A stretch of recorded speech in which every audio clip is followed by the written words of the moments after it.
Disneyland can be just as confusing and expensive as Disney World, but some people say it's more magical. We're showing you how to make the most out of the original Disney park.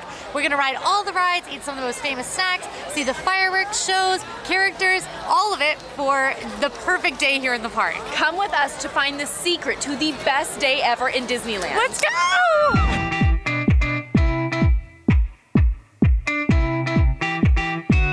We have really different ideas about what makes the perfect Disney vacation, and chances are so do your family. So we're going to be sort of grappling with that today to show you how you can make everybody happy and have the best day ever for everybody. For me, this is my first visit to Disneyland this week that we're here, and I'm really focused on Disneyland specific things that I cannot do in Disney World. I'm majorly focused on food and characters because they are significantly different here than in Disney World too. Speaking of...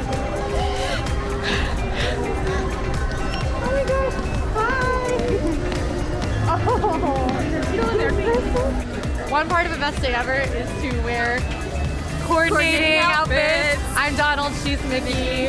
Also, we did buy matching jackets already.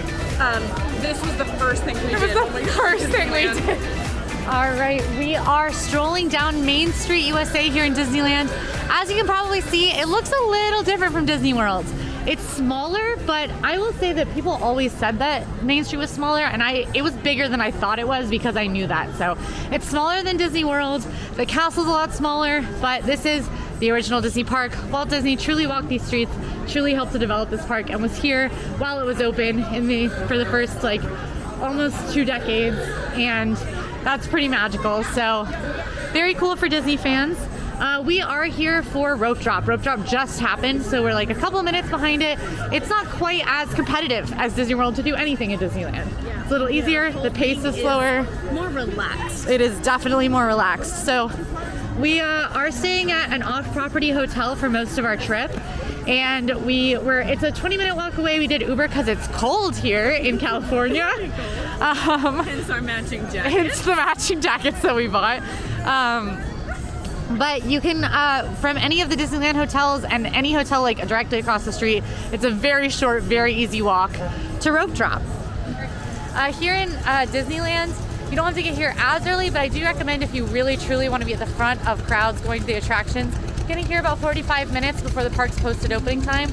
You can actually get into the park before that time and sort of get Starbucks, wait here in the hub before heading to the attractions. And that first hour of the park day is going to be the prime time to ride stuff with lower weights. Now, hotel guests staying at Disneyland resorts do have early entry where they can get into Disney California Adventure or Disneyland 30 minutes prior to park open, and they can actually go get in and start riding the rides.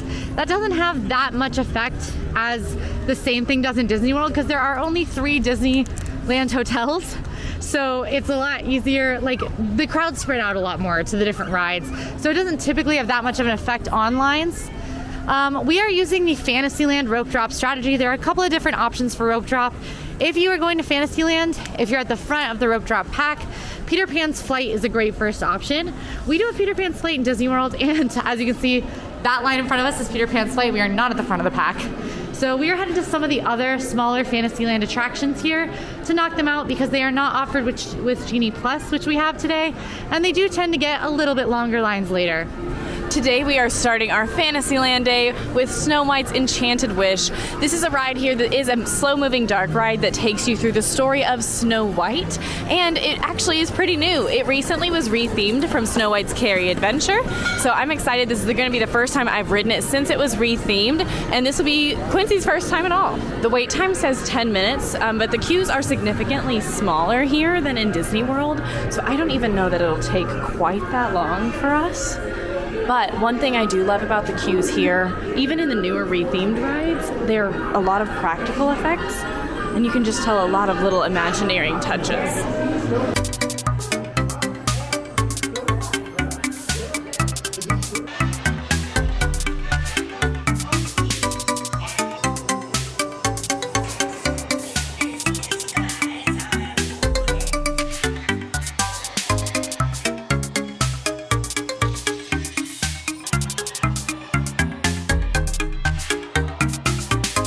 Was amazing. I remember Snow White's Scary Adventure from Disney World being a kid. I was gutted when it closed because it was one of my favorites, and obviously Snow White's Enchanted Wish has had a few changes, but it's still very like at core the same ride, just a little less scary. And I like literally was misty-eyed the whole time. Like it was beautiful. When we got off, well, first when we started, Quincy and I simultaneously went, and then when we got off, like the ride was finishing, we came out of the dark room, I looked over and she had full-on tears in her eyes. So it was great. It's amazing. All right, day started with a bang. It did. Speaking of which, should we ride Mr. Toad? Honestly? Our next stop is Mr. Toad's Wild Ride. This is a dark ride with Mr. Toad that takes you to some unexpected destinations. Definitely unexpected. Yeah, not what I was expecting for sure. This is an opening day attraction. It is only in Disneyland. Disney World used to have this one as well, but it has since closed. So let's head in and take a wild ride. Not through the wilderness though.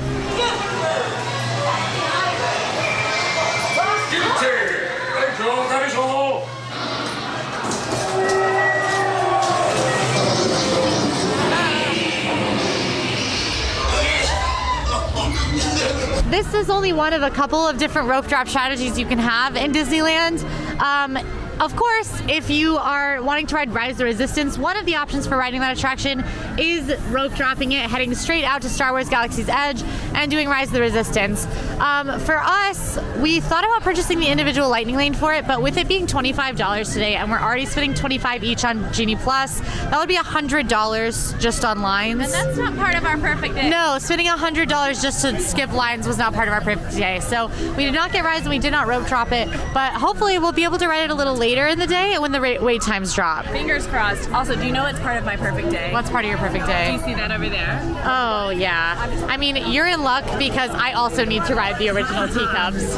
I'm so excited. For our next ride today, we're going on Alice in Wonderland, and this is very similar to Snow White. There are a lot of slow-moving dark rides that are going to take you through their stories, and that's exactly what this one is. It's going to take us through the story of Alice in Wonderland and through the topsy-turvy world of Wonderland. But what's really neat about this one is you get to ride on the back of a giant caterpillar, and frankly, I'm just excited about that. Right now, it actually is not open, but the cast member I just spoke with said it should open in just a few minutes, so really, we're not that far back in line at all.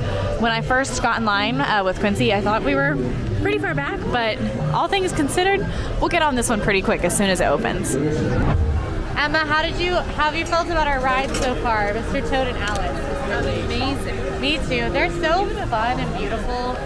Alice is really cool because it does have a room that goes above the hell scene in Mr. Toad's Wild Ride, and it's hot warmer. in there. Yeah, it was warmer in there. We instantly, I felt the temperature drop when we exited. Yeah. It was odd. There are also some very famous bathrooms by Alice that we should go see. You know, Perfect. That's just Disney things. That's a necessity. Yeah. All right, our next destination is Storybook Canal boats, which we are both really, really excited about. And they're actually right here, so I feel like I don't have to rush as much, which I know we're just in Fantasyland right now, but I don't know. Pace feels different here. These take you on a cruise into Monstro the Whale's Mouth from Pinocchio and through miniature dioramas of a lot of scenes you'll recognize from Disney movies. It's a very quaint, very Disneyland attraction. Everybody has to stand up at the same time when exiting the boat so as not to flip it. That's how, that would never be built today. Storybook Land, as well as many of the other rides in Fantasyland, will close around fireworks time. So that's just something to keep in mind. You can check in the app to note which of those attractions will close. Just click on the attraction, it'll let you know. And when in doubt, you can always ask a cast member. I will say that our friend AJ from Disney Food Blog was on Storybook Land canal boats one time during fireworks, and they did stop the boats, but they just stopped the boats. They didn't take her off the ride, and she got to watch the fireworks from sitting on the Storybook Land canal boats. So that sounds pretty magical. Everybody stand for the extra left. Well, I did fall, actually. Characters will roam in Disneyland. Now, in this case, especially if you're Disney older, you might be used to lines forming. That will not happen. Aladdin is walking, and he'll stop to talk to people for sure. But there's not, there's kind of informal lines, but they encourage lines not to form. It's instead sort of a roaming character deal. And so cool. I can't believe, it's like seeing a celebrity. It's like real life magic. Like, you feel like you're actually immersed. It feels like, it actually feels like I'm in a magical world where Aladdin and the Genie walk around and Mickey and Goofy walk together and they just live here. Whereas in Disney World, it's like they're visiting to come say hi to me. Yeah. You know what I mean? For our next Fantasyland ride, we're going to go on Casey Jr. Circus Train. This is a slow-moving train ride. It's about 3 minutes around Storybook Land, and you're honestly going to see a lot of what we just saw on the Storybook canals, but from different angles, so we do want to do it. Really cool things about Casey Jr. Circus Train. This is, of course, an original Disneyland attraction. The sleigh cars on the train actually came from the carousel that's over there. Before it was the carousel, they pulled the sleigh cars off before they made it King Arthur's carousel. The song that you hear on the train is written by Frank Churchill and Ned Washington, who also worked on Snow White and the Seven Dwarfs and Pinocchio. So some big minds behind this one.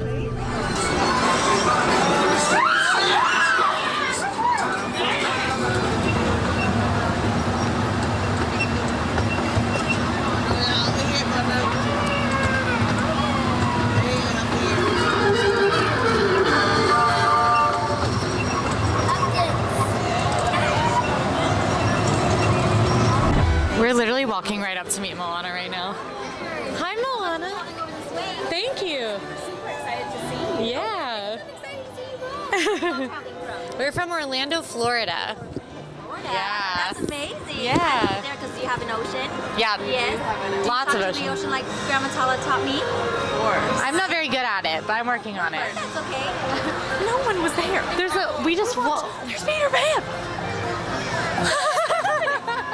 I'm gonna cry. Peter Pan, I will say, is like the one who wrote. Yeah, in Disney World, you can actually have that roaming experience with Peter Pan. Oh my God, they're everywhere. I have chills on my body. It's like magic. It really is like they live here and they're hanging out. We're currently on a breakfast mission. The official first hour and change of rope drop is over. The rides in Fantasyland are starting to get up to 20 minutes plus. This is my first time ever coming close and laying eyes on the It's a Small World facade here. We of course have It's a Small World in Disney World, but it does not have this beautiful outdoor facade. And it's definitely just as grand as everybody says, walking up to it and seeing it like this. Also, the plaque about the World's Fair. I'm a nerd. We're right by the Matterhorn. We're still on our breakfast hunt. But if you look right here, you'll see the Roasty Toasty for the Matterhorn. I'm obsessed with that name. Yeah, Roasty Toasties are these little guys who turn the popcorn machine. This one is themed to be the Yeti since we are near the Matterhorn. They used to be called Popcorn People when the park first opened, and they kind of over the years started getting these little themed outfits to the areas they're in. Just something to keep an eye out for when you're passing popcorn carts. They're all over the parks, so you'll never know what kind of little fella you might see. I know Oogie Boogie is by Haunted Mansion. Oh right yeah. now. Oh, is he still Oogie Boogie? Oh, that's As of amazing. Okay. Yeah, because. Quick! Go take your picture. Quincy, be bold. Go. There's two pirates. Okay, get in line.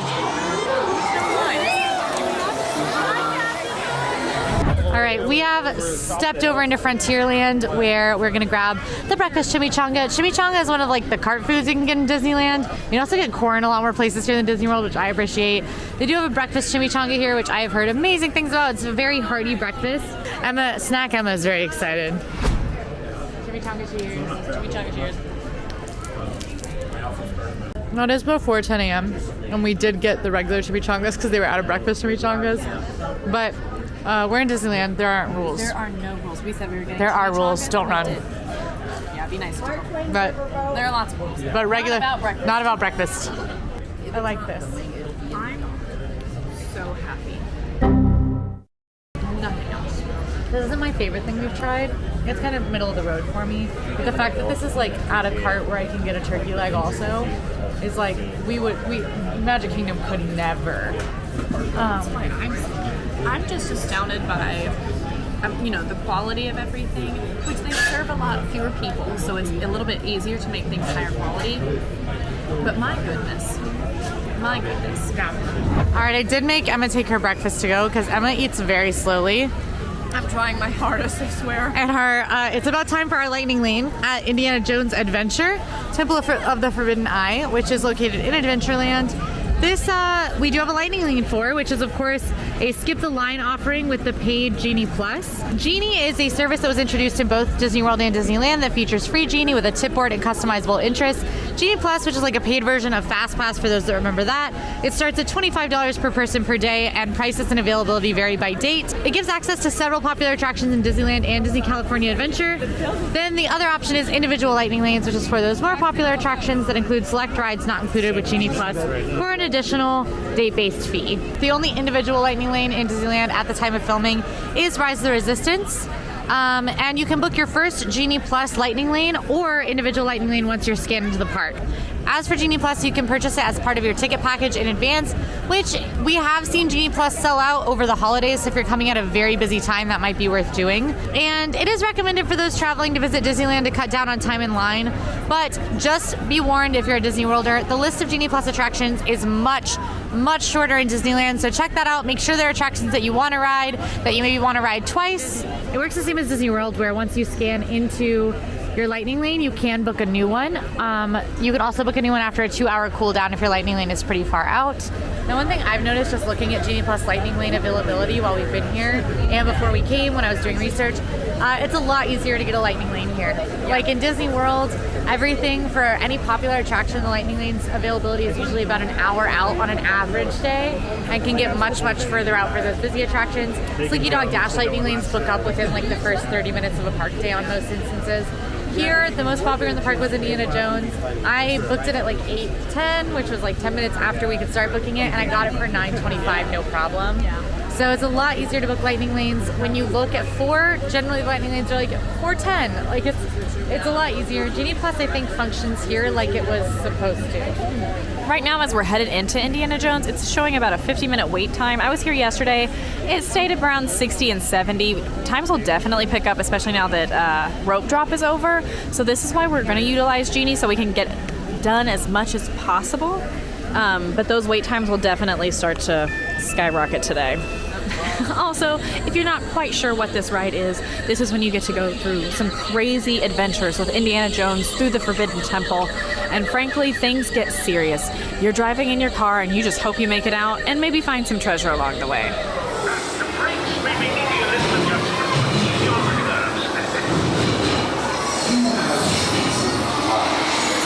This path leads to timeless youth and beauty.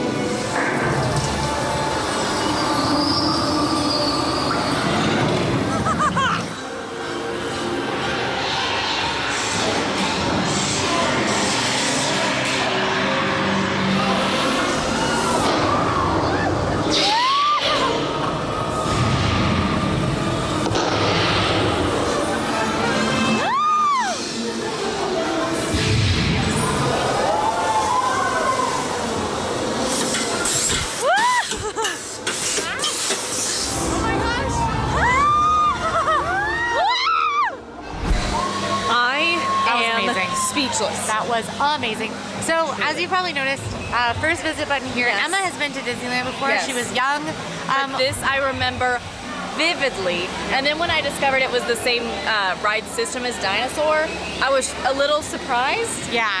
It doesn't, we were just talking about how, like, in my brain, when I heard same ride system as Dinosaur, I thought same track, same room Same sizes, same experience, yeah. But Indiana Jones with some better effects. It's like saying Remy Ratatouille Adventure and Rise of the Resistance have the same ride system. Yeah. It's true, But they don't compare. but they don't compare. Yeah. And that's true here. Like, I love Dinosaur Till I Die.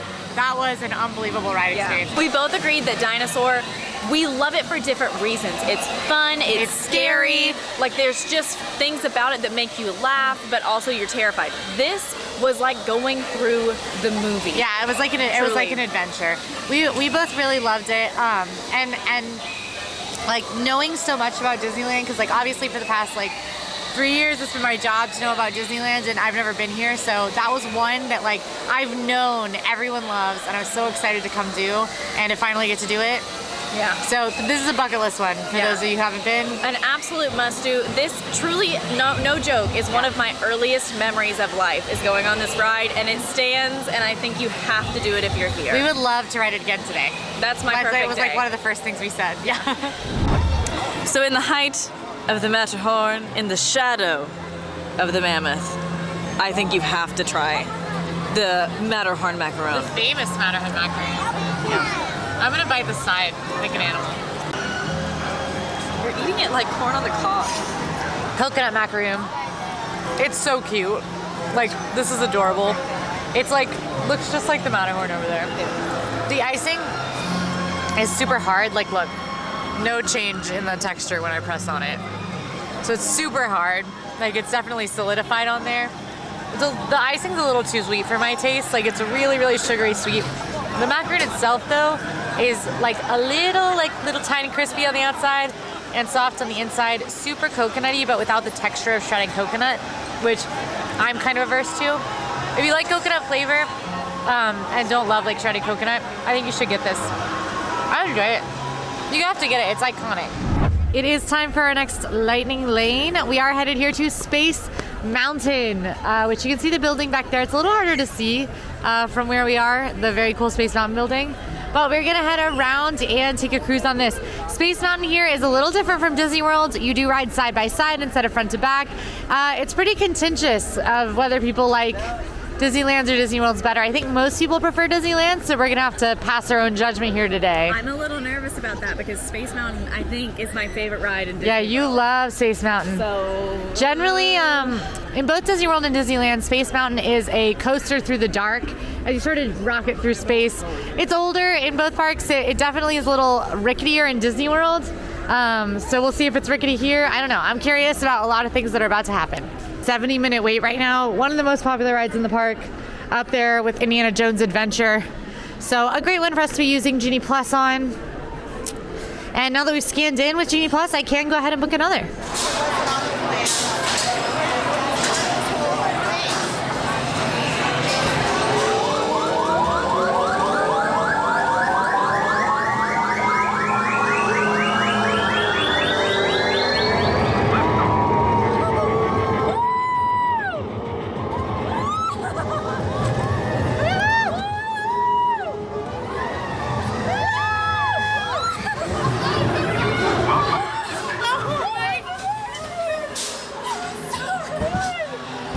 I never thought I'd see the day that I didn't choose space in Walt Disney World. If you like space in Walt Disney World better, I don't understand. No, at all. That was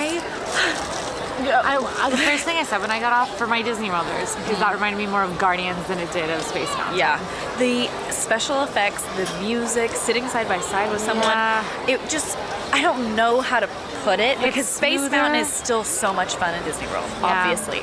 But this genuinely, both of us in the video, you won't be able to hear it. Yeah. It's just us cackling, flabbergasted, going, Yeah, wow! I was shocked the whole time. It was a blast, amazing. a total blast. Yeah. A blast into space. No, I don't remember it as much from when I was younger, so this is like the first time I have vivid memories of it. I never ever thought I would pick this one over Disney World. Yeah, I mean, I am hands down. I don't love space in Disney World, and I've heard actually a lot of people say that space in Disney World is the Matterhorn but inside. So we're gonna ride the Matterhorn soon. Ooh. So we'll have to see if that makes sense that rings to me. true. That makes complete sense to me. But yeah, I mean, this one is newer. Space Mountain was built in Disney World first and added to Disneyland after it was popular there. So this one's newer. It clearly has had more upgrades than ours has. It received the TLC. I see why it's one of the most popular rides in the park, whereas sometimes the Space Mountain in Disney World, she gets it. I don't always. Yeah. I'm always like, all right, it hurts. Yeah. But this one, chef's kiss. Oh.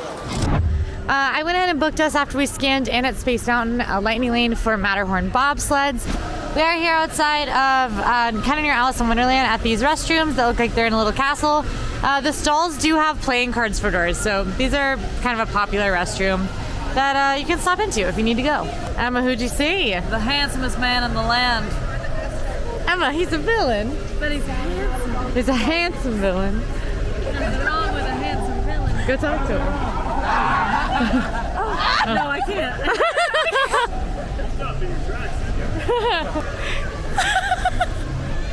I'm sweating. He said, you stopped in your tracks, didn't you?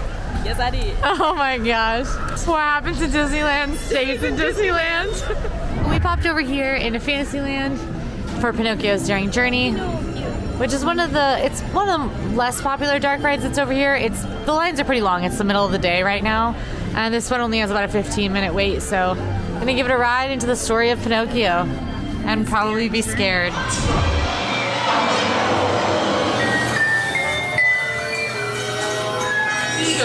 Pinocchio thoughts. What an interesting one. It's fun and weird. We were talking about how like those rides are really cool because the sets were painted only shortly after those movies came out. Yeah. So they really look like the exact same art style because they are, and it really feels like going like into the. They're old really movies. beautiful. Yeah. Yeah, they are. Even though scary, Disturbing. the donkeys, I don't like it. Our next stop is the Matterhorn. This ride is some kind called the Batterhorn by fans because it is so herky-jerky. In the words of AJ from Disney Food Blog, it's herky-jerky. Some fun facts about this one is that inside the mountain there is actually a basketball court. It is featuring the Abominable Snowman / the Yeti, whose name is Harold. It is. It's also an intertwined steel coaster, and it's the first coaster here at Disneyland at all. So first go ride. That's so fun, especially because we're about to ride it. And also, this one's a Bob Gurr from my Quincy. I love Bob Gurr.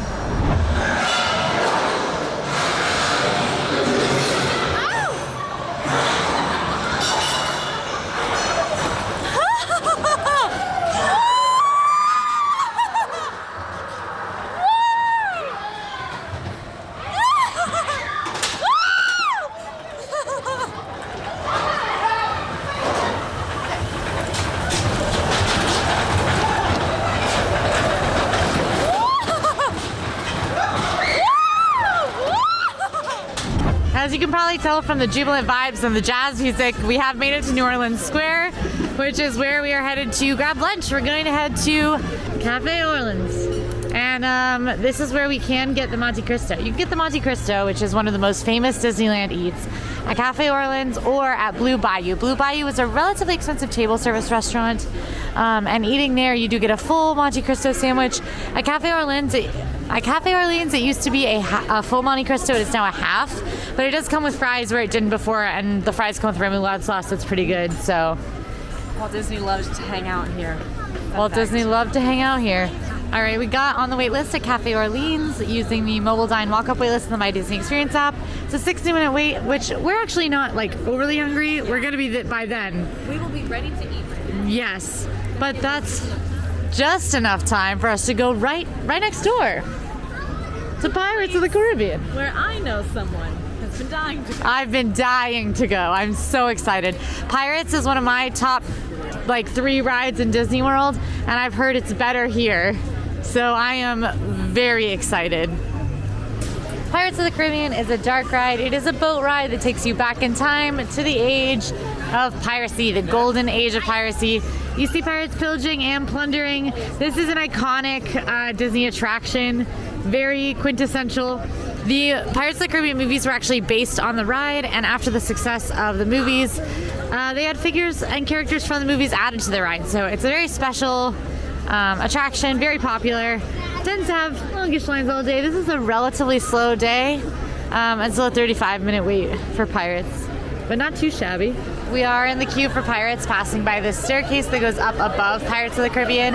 This leads up to 21 Royal, which is the most expensive dining experience you can have affiliated with Disney. It is, I believe, something like $15,000, and it's hosted in the apartment that was not completed, but originally built for Walt and his family. Not completed before Walt's death, that is. Very, very expensive meal that is tailored to the party's tastes. You have discussions with the chef in advance. Private cocktails on the patio. Incredibly talented service cast members, as well as bartenders and chefs. And then at the end of your meal, you get to watch Fantasmic. Wine is included. So we're going today, you and me. Surprise! Oh, you're buying? No, you are. Oh, I just made the reservation. I love Captain Barbosa.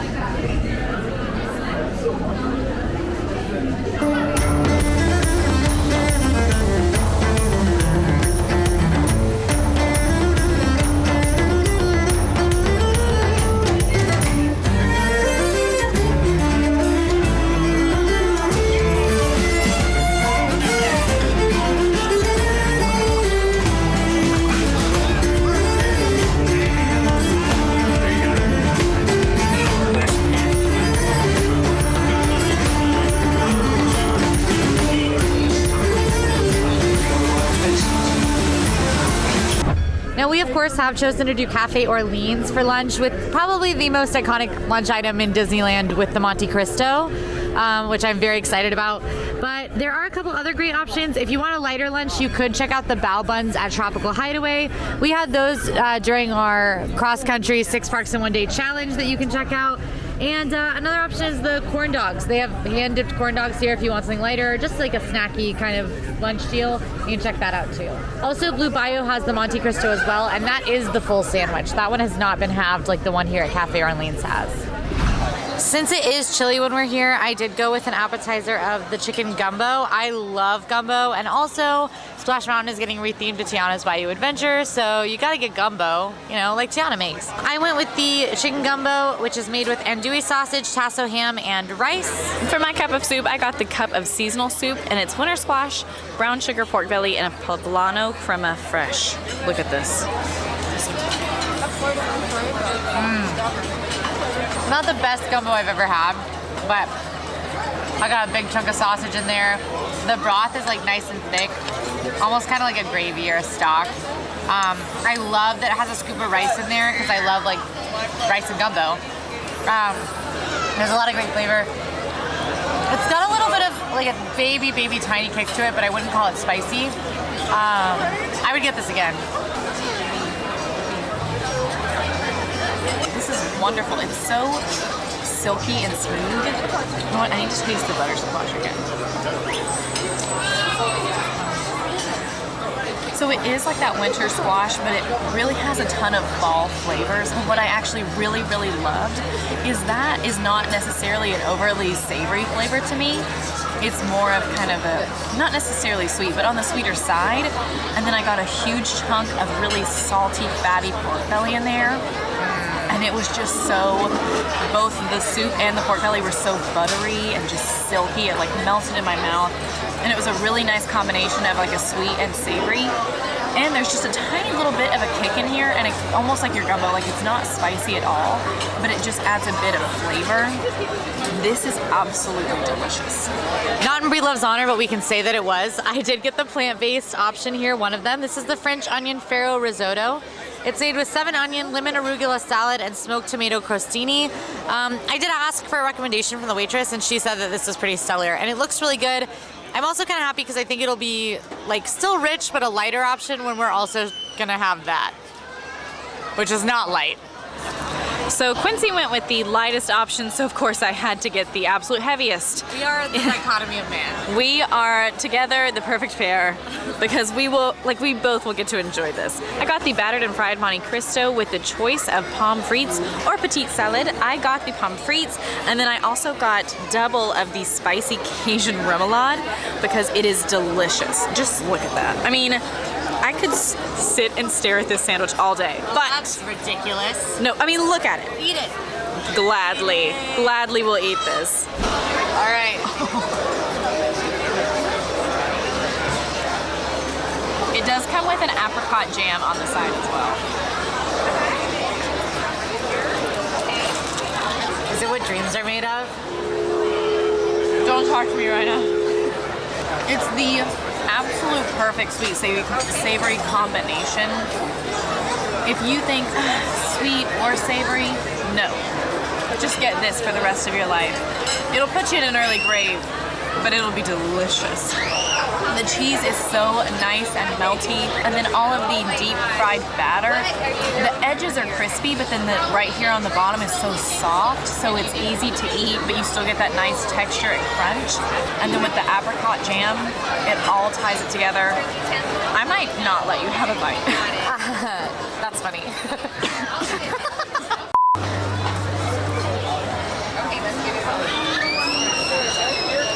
French fries are one of my favorite things in the entire world. And this one, I mean, it can bring me to tears. They're crispy, they're light, but they're covered in just like butter and garlic, and then mixed with this spicy Cajun remoulade. I mean, it's like the perfect combination. I have tried the Monte Cristo now. I am averse to fried food, generally. I found it absolutely delicious. I think that if I ate half of that sandwich, I would get very sick. So it is decadent. It is so rich and heavy. So just something to be warned about if that's something you struggle with. I definitely do. I'm probably gonna have another bite like in a little while just to have the flavor again, because it's true, it's literally like delish. But just if you're not like a fried food person, this is exactly as heavy as it sounds. It is a battered sandwich. On the other end of the spectrum, the plant-based risotto. It tastes like French onion soup. It like reminds me of it without the cheese. But I don't always love farro because it texturally has kind of a weird snap to it when you bite into it. This farro is cooked very, very well, so it doesn't even really bug me. It's not as creamy as most risottos, like a rice risotto made with like arborio rice, but still with the farro, very tasty. It's got that creaminess to it. It kind of feels like it's sauced instead of like creamy risotto, if that makes sense. I love the amount of onions in this. It's ridiculous. Like every bite I can get a huge chunk of onion. And the arugula adds a nice like fresh, crisp, like little bitter taste to sort of cut through the sharpness of the onion. So, pretty tasty. I wouldn't consider it iconic and I probably wouldn't get it again, but I'm enjoying it and glad that I have it. We are headed now to our next attraction. This is our next lightning lane that we booked after the Matterhorn earlier. This is Haunted Mansion Holiday. Now, Haunted Mansion, of course, iconic Disney attraction where you cruise in doom buggies on an Omni mover through the Haunted Mansion and see all sorts of ghouls and ghosts. However, I am extremely excited because we are catching the very, very, very tail end of Haunted Mansion Holiday, which is an overlay that only happens here in Disneyland, where the entire mansion is kind of overtaken by Nightmare Before Christmas characters. They decorate for the holidays and they overtake pretty much all of the ride scenes. It is a fan favorite overlay. Even people who don't love Nightmare Before Christmas tend to absolutely love this overlay. And of course, it's something that I've never experienced. I also get the Haunted Mansion, though a little different, back in Florida, so this is gonna be pretty neat.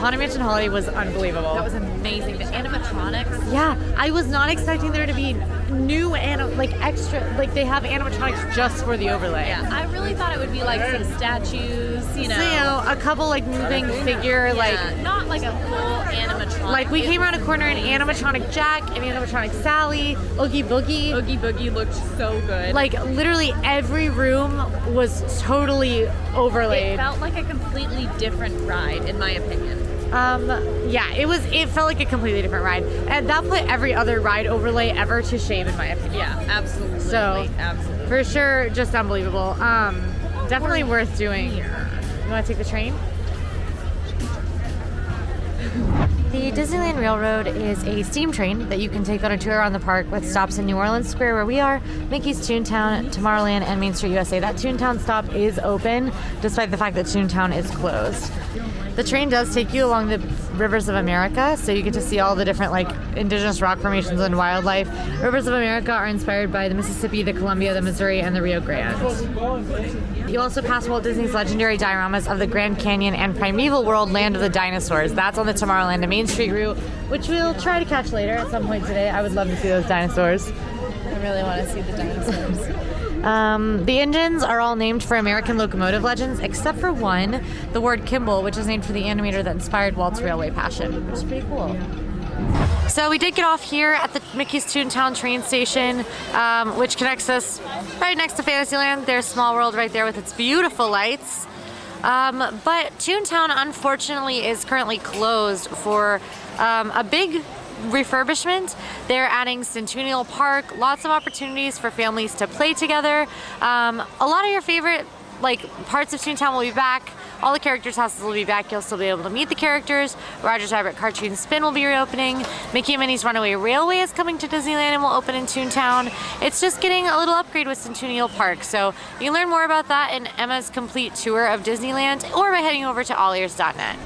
Monte Party has a bit of a long line, so we are here at the Sleeping Beauty Castle walkthrough, which is a really unique walkthrough attraction where you can walk through dioramas that tell the story of Sleeping Beauty. It's very beautiful, and it is actually like in the castle, which is really cool. So let's go check it out.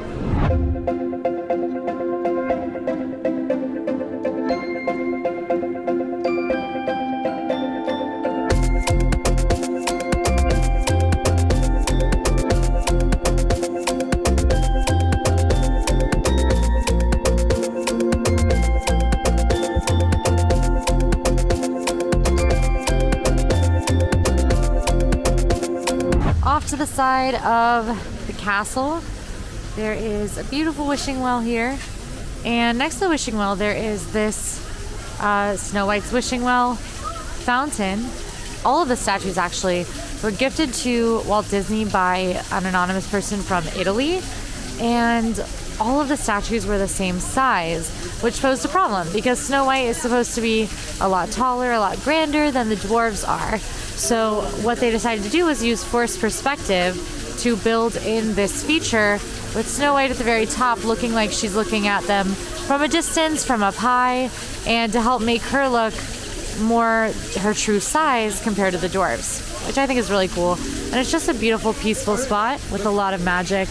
And if you listen, you'll hear Adriana Castellotti, the original Snow White, who did sing on the track for this fountain when the Fantasyland was rededicated in the 1970s. Another really cool thing about wishing wells in Disneyland and in Disney World is that the change thrown into them helps wishes come true for other people, as all of that change is donated to children's charities. So when you make a wish in a wishing well and they clear that change out, that's where it goes. Okay, we were on our way to the train station. We may or may not be scoping out the line at Autopia. This is an opening day attraction. It's very similar to Tomorrowland Speedway, but the cars have a little bit different of a design. Only opening day attraction left in Tomorrowland. It is the only opening day. I think it was the only opening day attraction in Tomorrowland. I don't think there were any others. So we are, Emma has changed my mind on Tomorrowland Speedway, not because she likes it, but because we've had a lot of fun on Tomorrowland Speedway. So I think it's fitting that we ride the original Autopia together, and it's nighttime and it's cold, so it won't be suffering. Also, I will say I don't have the gas smell that Tomorrowland. No, not at all. I love hitting the open road. Oh my God, an astronaut! It's Bird in a Prius. Bird! Do I love Autopia? Yeah. No, I think I do. Oh my. Whoa! Ooh, this thing's shaking. I will say the pedal is as hard to push. This is huge. Yeah. We're in an underpass. Oh my gosh. Oh, there's a party at Well, the cute. campsite. He's going camping with his bird. It looks like he's strung the bird up. Woo! Woo, it's not all flat. No.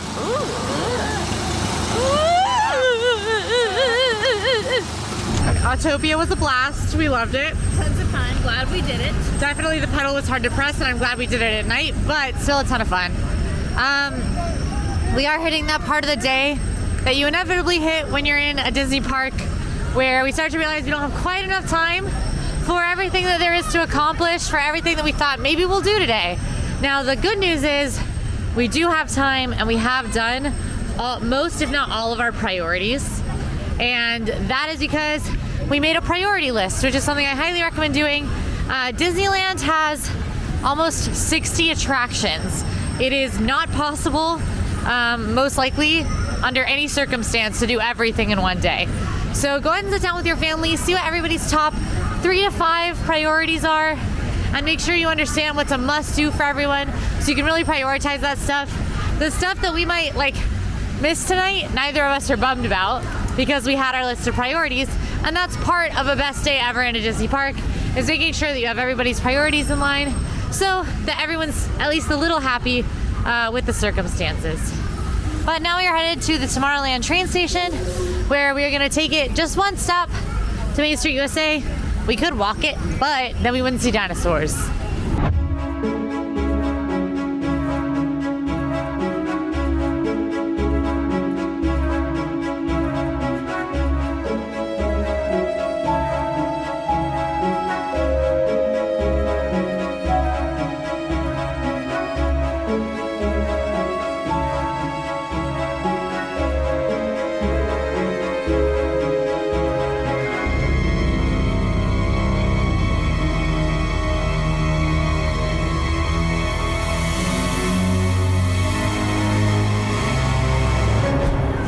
Our best day ever.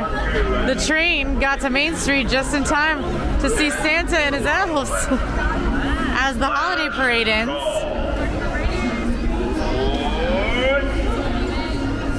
Look, y'all, it's all the prancing reindeer. Since the holidays are over, Emma and I didn't make the parade a priority today. What absolutely would have been a priority is if we were here about a month and a half later when Magic Happens returns to Disneyland, which I'm very, very excited about. It looks amazing. Magic Happens is a really new parade. It came to Disneyland very shortly before the 2020 park closure, and it was absolutely amazing with a Coco float. Coco's my favorite Pixar movie. I absolutely adore it. So that's definitely on my bucket list to see, but it hasn't quite returned. What we do get to see right now is Great Moments with Mr. Lincoln.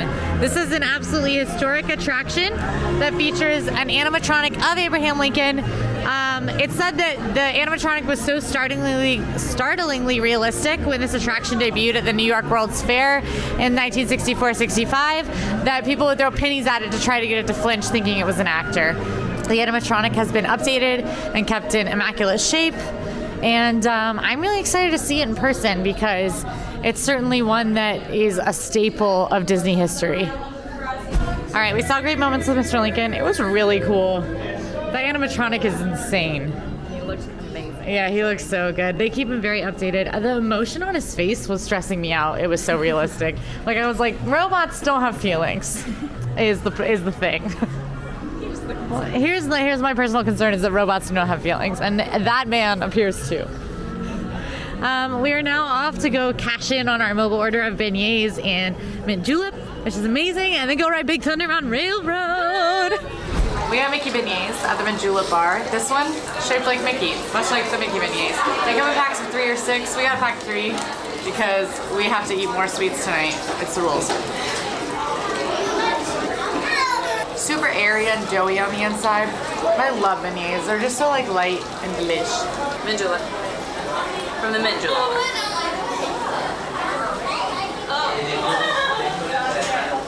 It's actually really good. These are all non-alcoholic options that they have here. You can only get alcohol at Oga's Cantina in Disneyland. I really like this. It's really light. It's really refreshing. In my opinion, like minty lemonade. Not as acidic, but it's still really good. And again, just refreshing and light, which I like. What am I supposed to do about my hand? That is a major you problem. All right, we're now making our way over to Big Thunder Mountain Railroad for our next lightning lane. And then we're gonna probably have dinner. I know we just ate beignets, but this is the best day ever, which means eating shouldn't really stop. Big Thunder Mountain Railroad is a roller coaster through a haunted, like west mining town and a haunted mountain on a runaway mine train. It is the wildest ride in the wilderness. Famous Disney coaster, one of our favorites in Disney World, so we'll see how it holds up here in Disneyland, but certainly a must-do. I can tell you that already.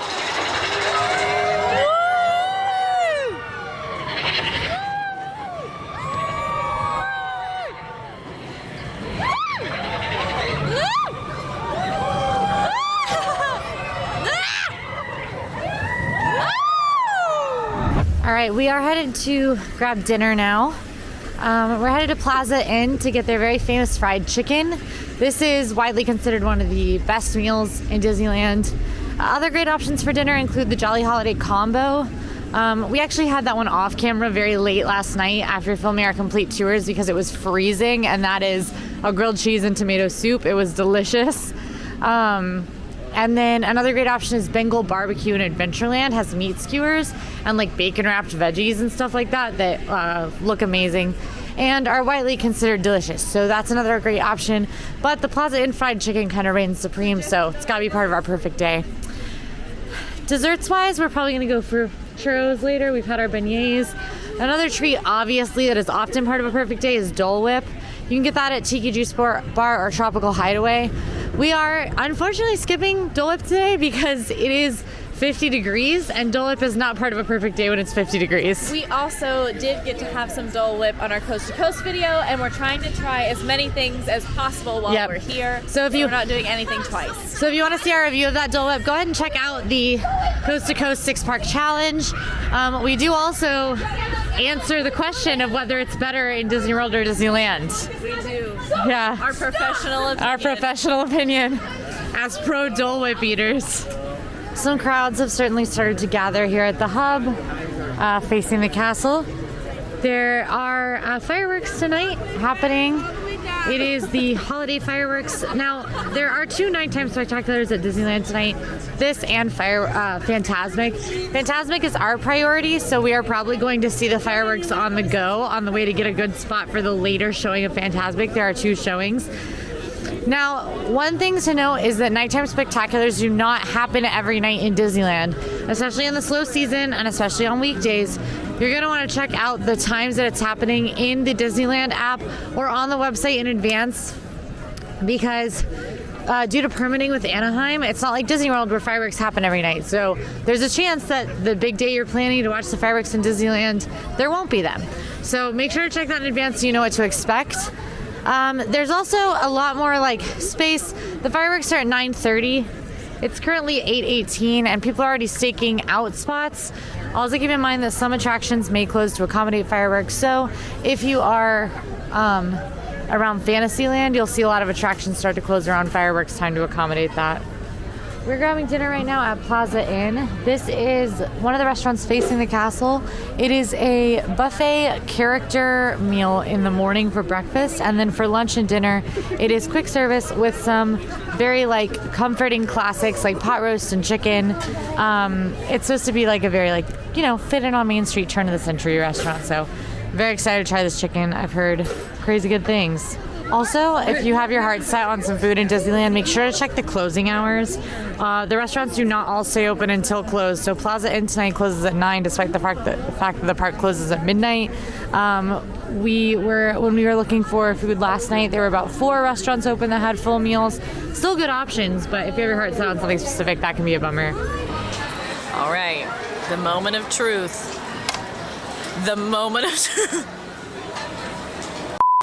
I don't remember how to eat. Oh, this smells. Wow.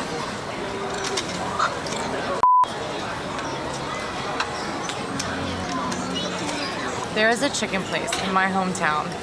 There was. It was called Price's Chicken Coop. I grew up eating there. We would get the chicken on Easter. It was delicious, beautiful, crispy fried chicken. Best of the best. It was like a walk-up counter, smallest thing ever. Closed in like 2020, 2021 for obvious reasons. I was devastated, and we never got to go for the last time. This reminds me of that. It's not quite as peppery, it's not quite as good, but it is very close. Super crispy fried skin with a ton of flavor. A little bit of pepperiness to it. Beautiful, perfectly cooked, tender, pull-apart white meat chicken. Oh, it's good. I'm not a huge fried chicken person either. This is delicious. Fried chicken platter actually comes with 3 different sides that are all included, and you get mashed potatoes with or without gravy, whichever you choose, string green beans, and then biscuit. A lot of people were skipping the green beans and getting double potatoes. Yeah. We chose to try all 3. So customizable, if you will. Try the biscuit first. It's not super buttery, but it's really fluffy. It almost is like doughy, like it's so soft. Some people like that, some people don't. I prefer that. Green beans, with onions, and it looks like some pepper. I really like the crunch and the texture, like they feel very fresh, and they taste like fresh green beans. I wish there was maybe more of the onions and peppers, or just more salt, a little bit more flavor. You can add salt and pepper on your own. Mashed potatoes and gravy. The mashed potatoes are really creamy and they're good and buttery, which I really like. They're very smooth. There's not any lumps at all. And then the gravy, it is a thinner gravy in my opinion, but it's good and savory and really complements the buttery potatoes. And I can guarantee if you dip the biscuit in the gravy, it would change your life. All right, so around fireworks time and around Fantasmic, you're gonna notice the cast members are gonna be out in the walkways with little lights, letting you know that some walkways are one way only, and that the walking paths that you would normally take to get where you're trying to go are not the same as usual. That's for safety with the fireworks, it's for crowd flow to work, and so as not to disturb like the viewing areas and things like that. Please, please, please listen to cast members. I know it might be frustrating that you have to take a slightly longer route. I totally get it. We're taking the longest route in the world to get over to where we want to be for Fantasmic right now. The scenic route, some might call it. It's very scenic.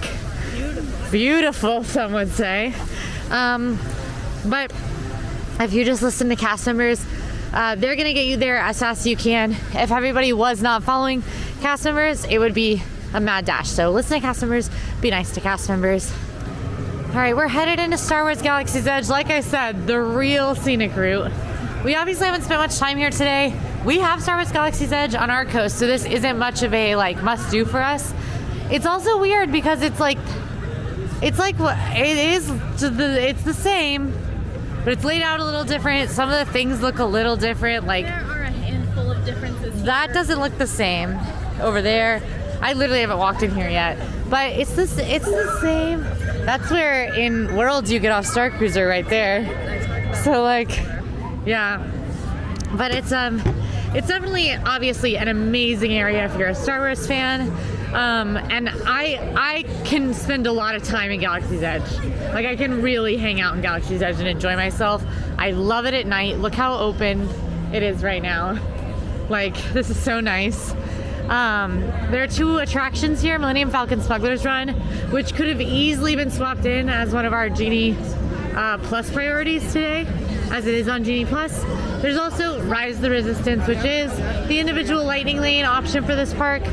That's the one we thought about buying this morning, but we're considering maybe doing that as an end of the night option, or rewriting something we really like today. Rise of the Resistance is massively popular, definitely an e-ticket attraction. Today it was $25 to go ahead and ride it with the individual lightning lane, and the wait's been well over an hour for most of the day. So riding Rise, you're going to want to either rope drop it if you don't go the Fantasyland route like we did today and knock out a bunch of rides. You're going to want to do that individual lightning lane, or you're going to want to get in line towards the end of the day once those lines die down a bit.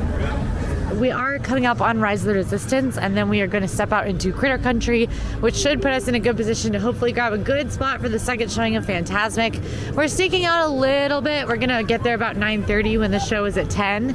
So hopefully that gets us a really good spot so that we can see Fantasmic. I'm really excited. And Rise of the Resistance is down. Now that's a similarity that Disneyland and Disney World have. Hopefully it comes back up tonight so that we can check out what those wait times look like towards the end of the night, whether or not we choose to make that our end of night option. But that is definitely the danger of pushing Rise to the end of the night. It's why if you really, really consider it a priority, I do think you should rope drop or pay for that individual lightning lane, or both if you want a chance to ride it twice. Rise of Resistance is one of the most technologically advanced rides on the planet, which also means it's one of the most technologically troubled rides on the planet. Stuff breaks on it all the time, and it goes down, and you can't ride it.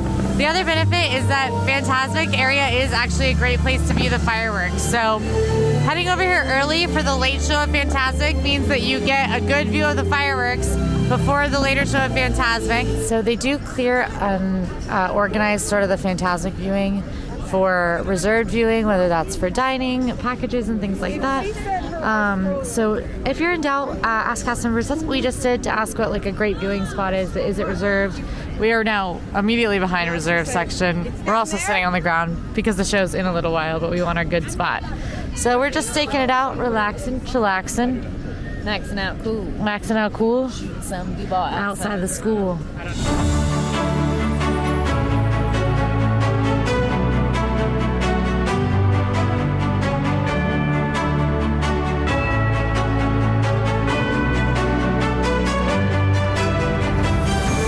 We just saw Fantasmic and we have thoughts. We of course have Fantasmic in Disney World at Hollywood Studios. We've been talking about this literally for like 15 minutes, getting our thoughts in order. Our vote is that we like Hollywood Studios is better. Oh, absolutely. However, a couple of things definitely stood out here.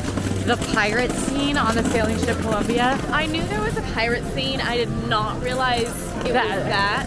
We like stunts on the ship, like swinging. The cinematography of it, like My jaw hit the ground. both of our mouths. I literally looked at Emma. Both of our mouths were agape the entire time. It was crazy. We liked how much Mickey was in this one. It felt like there was more Mickey presence. Yeah, he talked, he reacted. Yeah, he was there. I feel like he was. Yeah, he was around. Mickey was there. Mickey was there.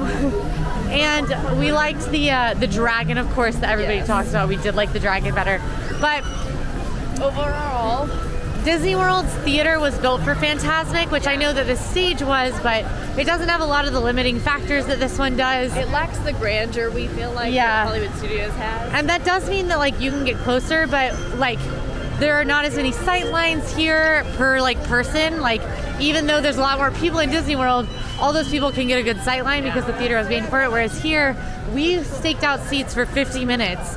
We were in what cast members told us was the best standby location, and we had a light pole like I couldn't see like the evil queen at all. Yeah, like right dead center. Yeah. So it's like that. There's a lot of hindrances that this one has just because it's in Disneyland. That I mean, who like knows if we'll ever envision something like that being in this park? You know what I mean? Yeah. So it's like it's tricky. We loved it, of course. Oh, it was amazing. It's just maybe one of the very few things today that we were like, Florida's got this one.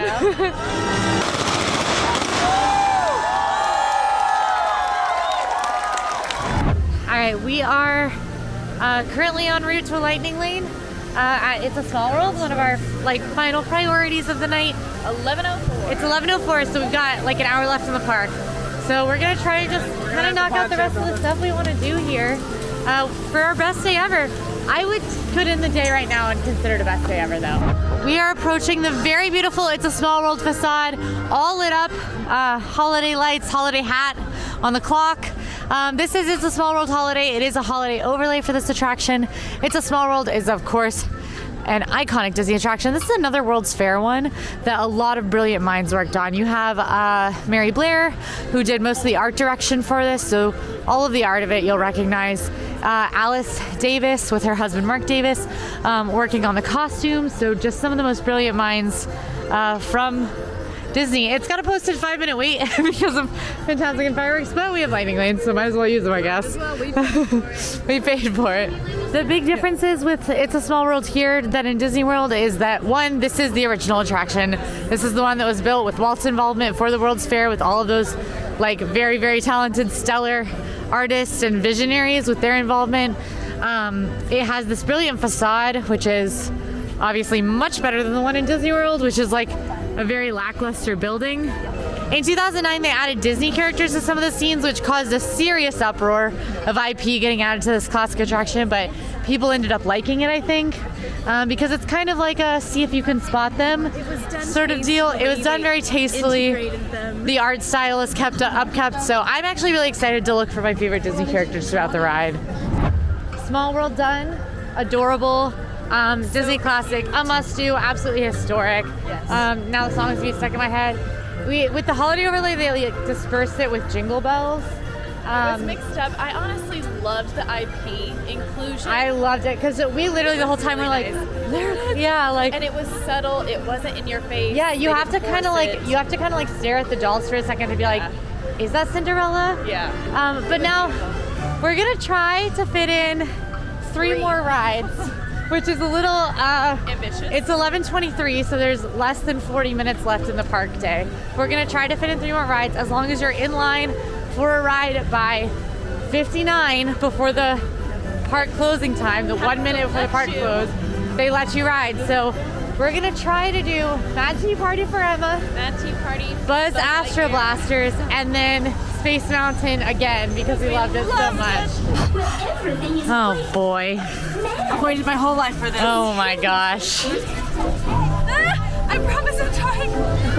Disneyland Mad Tea Party at night. Emma can't spin it as fast. No, She's defeated. This one's harder. Teacups down, and it took approximately 3 minutes to walk onto the ride and ride it. So I think that was good. Over to Astro Blasters, which is nearby. Buzz Astro Blasters is very similar to Buzz Lightyear Space Ranger Spin. It is a shooter-style attraction where you work along with Buzz to try to defeat Zurg, rack up points. This one's very fun. We rode this one the other night. Significantly different in my opinion. I think it's very different. Yeah, the ride system's very different. It feels more updated technology-wise. It also reminds us a little bit more of the Men in Black ride at Universal. Yeah, which I was much better at this one, and I beat Emma at this one, which usually Emma destroys me in Disney World, but I'm very good at the Men in Black ride. So I think that this one was more suited to my my strengths. Your skills. So we are using a very major Disneyland tip right now, which is after Fantasmic, during and after fireworks and Fantasmic. Stay in the park if you can, if it's open past then, because you're gonna get very, very short lines. It's sort of like rope drop in the morning. Lines just go way, way, way, way, way, way down, because a lot of people just want to make it through Fantasmic and head out for the day.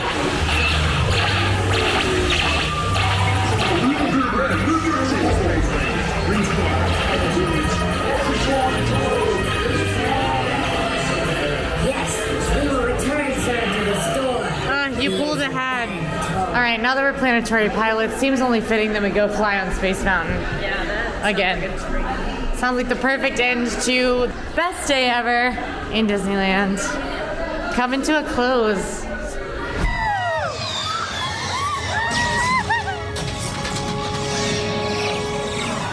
All right, Emma.